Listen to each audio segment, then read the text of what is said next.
Assalamualaikum warahmatullahi wabarakatuh. Aduh, kurang semangat ya teman-teman. Ayo sekali lagi. Assalamualaikum warahmatullahi wabarakatuh. Oke, semoga yang menjawab salam saya diberikan nikmat iman, nikmat Islam, nikmat panjang umur, dan semoga rezekinya kayak Raja Salman. Amin. Dan semoga yang tidak menjawab salam saya, semoga rezekinya tetap berlimpah. Amin. Oke teman-teman semua, pepatah mengatakan tak kenal maka tak sayang maka tak cinta. Maka jika ingin sayang harus kenalan dulu ya. Jangan. Perkenalkan, nama saya Cahya Gilang, biasa dipanggil Cahya. Saya dari School and Travel akan memandu teman-teman semua dalam perjalanan, dan saya akan menjelaskan mengenai objek wisata yang akan kita kunjungi. Oke, sekarang kita sedang berada di bus White Horse jenis Mercedes-Benz dengan jumlah kursi ialah 32 seat, dan ini merupakan bus eksekutif premium. Teman-teman semua, gimana kabarnya? Baik?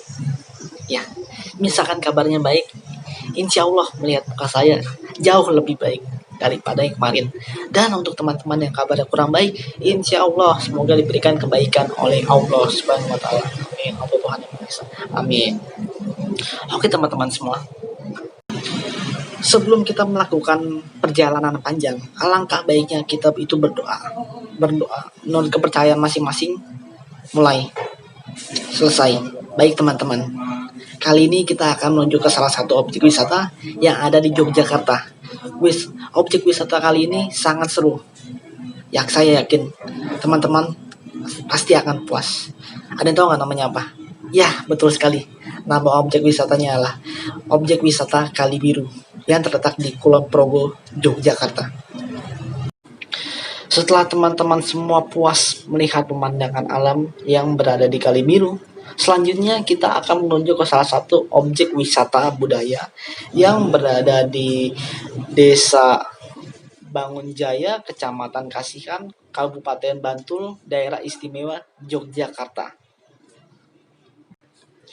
Setelah teman-teman puas melihat dan mempelajari apa yang ada di Desa Kasongan, selanjutnya kita akan menuju ke salah satu objek wisata sejarah yang ada di Yogyakarta. Objek wisata sejarah tersebut bernama Museum Vredenburg, di mana museum tersebut merupakan museum bersejarah yang ada di Yogyakarta. Setelah teman-teman semua puas melihat dan mempelajari isi dari Museum Vredenburg, selanjutnya teman-teman semua akan diberikan waktu selama 1 jam 60 menit untuk berbelanja di pusat oleh-oleh Malioboro.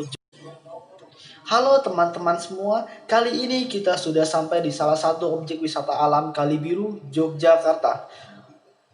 Terima kasih dan saya ucapkan karena teman-teman semua sudah berkunjung ke objek wisata Kali Biru, Yogyakarta. Kali Biru sendiri memiliki ketinggian 450 meter di atas permukaan laut. Bisa dilihat kiri dan kanan teman-teman semua, banyak pohon-pohon. Karena di objek wisata Kali Biru tersebut merupakan tempat perbukitan dan tanah di sini sangatlah subur. Objek wisata Kali Biru sendiri itu dikelola oleh pemerintah dan masyarakat setempat yang dijadikan sebagai objek wisata dan sarana edukasi. Di sini teman-teman bisa menikmati berbagai fasilitas, di antaranya toilet, musola, spot foto, jalur trekking, dan lain-lain.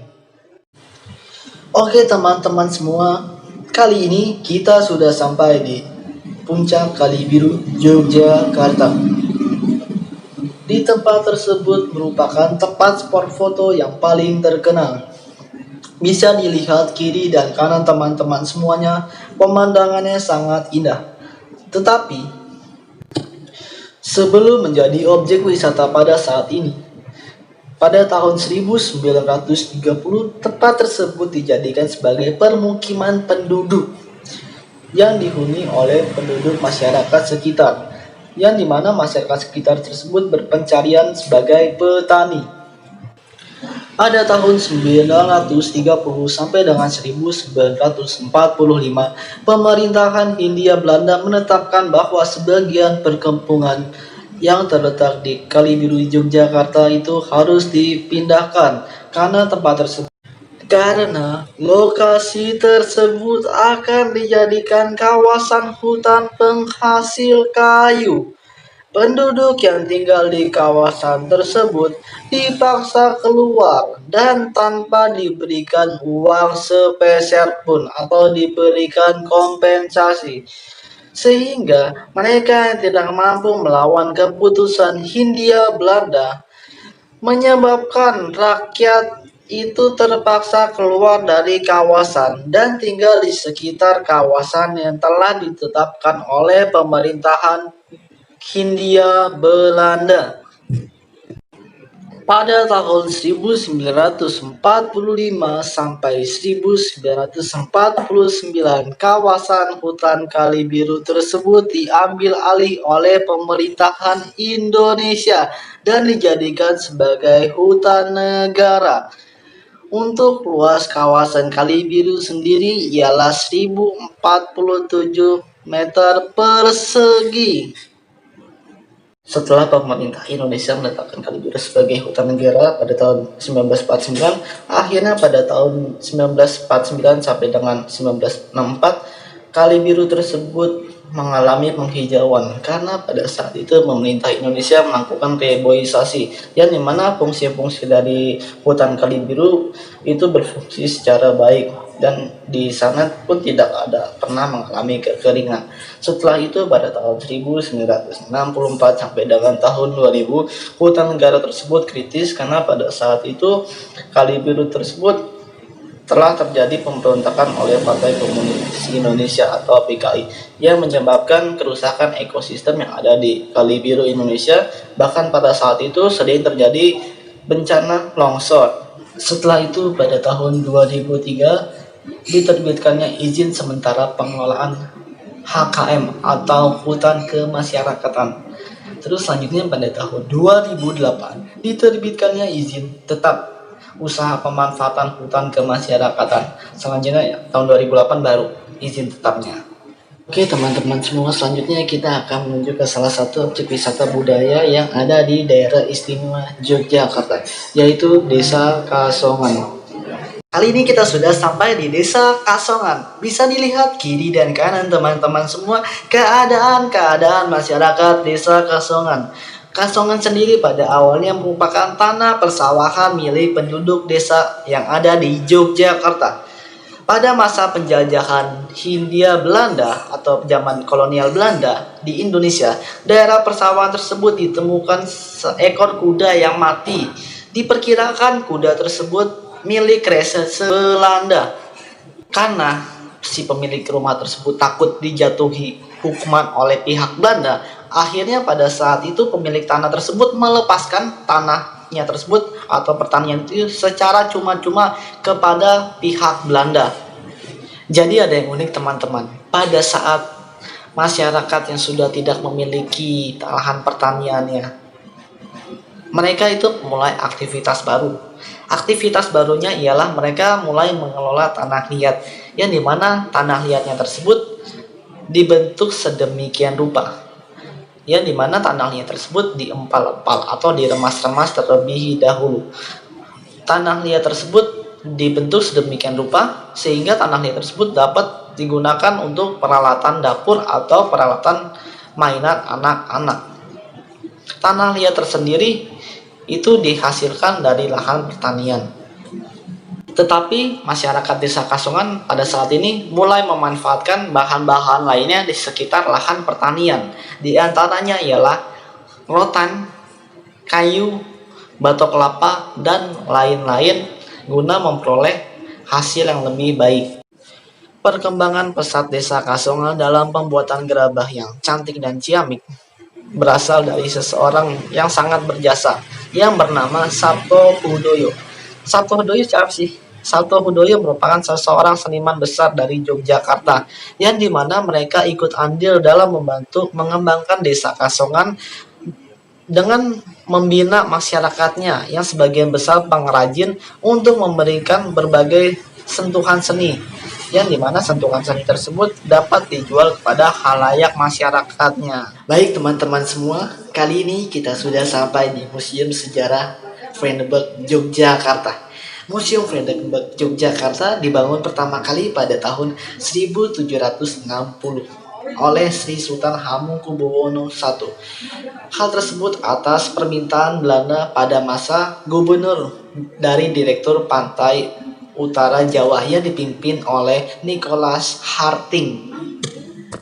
Pembangunan Museum Vredenburg itu sendiri pada awalnya itu digunakan untuk menjaga keamanan keraton dan sekitarnya. Tetapi di balik itu semua ada maksud tersembunyi oleh pihak Belanda. Makna yang sesungguhnya ialah untuk memudahkan dan mengontrol segala perkembangan yang terjadi di dalam keraton itu sendiri. Karena pada saat itu, keraton itu dikuasai oleh kerajaan Islam, yaitu kerajaan Mataram yang dihuni oleh pribumi asli. Itu semua.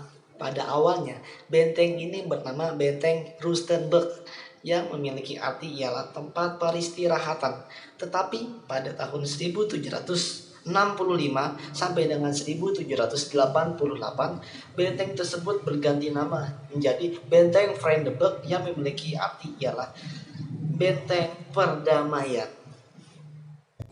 Setelah itu, pada tahun 1882, benteng tersebut dibuka sebagai cagar budaya. Benteng Vredenburg itu sendiri di dalamnya terdapat berbagai koleksi bangunan. Salah satunya ialah selokan atau parit, yang dimana selokan atau parit tersebut dibuat mengelilingi benteng yang dimaksudkan pada saat itu ialah sebagai rintangan paling luar terhadap musuh yang ingin masuk ke dalam benteng itu. Bahkan di dalam benteng Vredenburg itu sendiri terdapat jembatan gantung, tetapi seiring berjalannya waktu jembatan gantung tersebut diganti menjadi jembatan tetap yang digunakan sebagai keluar masuknya mobil sebagai armada perang. Di dalamnya terdapat sebuah benteng yang dimana benteng tersebut berdiri kokoh mengelilingi Museum Vredenburg itu sendiri yang digunakan pada saat itu sebagai pengintaian dan tempat pertahanan dan digunakan sebagai tempat menaruh meriam-meriam pada saat itu. Dan di dalam Museum Vredenburg itu sendiri terdapat pintu gerbang yang digunakan sebagai sarana keluar dan masuk komplek itu. Dan untuk pintu masuk benteng Vredenburg itu terdapat 3 buah, yaitu sebelah barat, timur, dan selatan. Kali ini kita sudah berada di bagian dalam Museum Vredenburg. Museum Vredenburg itu sendiri memiliki berbagai ruangan. Di antaranya ialah ruangan berisi koleksi foto, miniatur, replika, lukisan, atau benda-benda hasil visualisasi lainnya. Selanjutnya terdapat ruangan berupa adegan peristiwa sejarah dalam bentuk diorama. Diorama dalam Museum Vredenburg itu sendiri memiliki 3 ruangan.